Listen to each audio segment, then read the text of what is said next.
This might not be the world's biggest fish, but the clear acrylic wall of its tank is the world's biggest.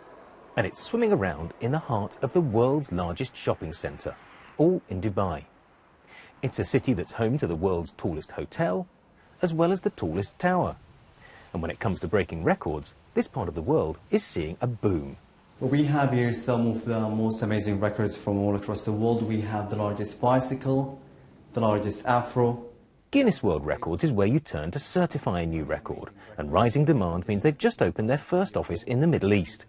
But while record breaking often used to just require dedication from individuals, more and more it's firms using it to help them.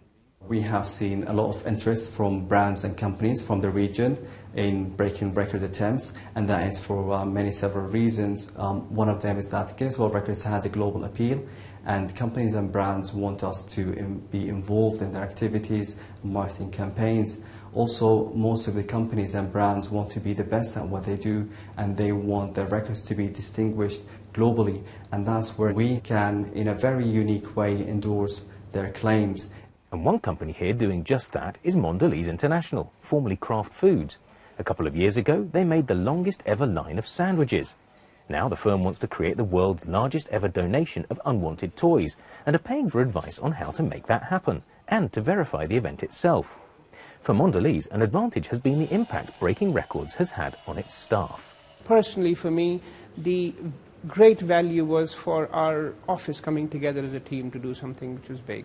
And the value was fantastic. I can't put a dollar value to it, but really standing there when we did it and just the enthusiasm of the team, and as we went out and gave out those food packages, it was better than a day out team building, it really was.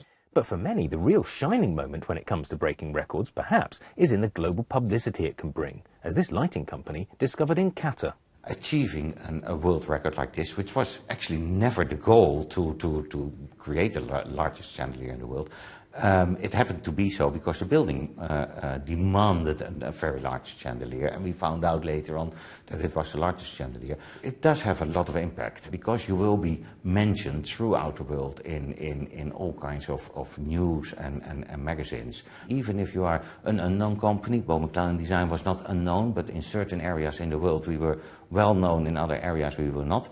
It enabled us to be well known throughout the whole world. Well, of course, we're in Dubai, a city where... And branding experts like Nick distinguish the benefits for places breaking records from those for companies, but says getting a record isn't a guarantee of getting it right. When you take somewhere like Dubai, being the tallest, being the biggest, is what attracts people to come and see what Dubai's all about. And when they get here, they realise it's a destination, and that attracts businesses and people here. Now, the value the breaking a record has to a company is that there's no such thing as bad PR. There's always positive PR, but one has to be careful that one doesn't break records that are gimmicks. To become too gimmicky disconnects you with your customers. Now, it looks likely that Dubai is going to continue with its ambition to break world records. It recently announced plans for the world's largest Ferris wheel. But given the relatively low-cost publicity benefits of breaking records and the positive impact that it can have on staff cohesion, it looks likely that companies in this region will increasingly use it as a means of trying to make their mark as well.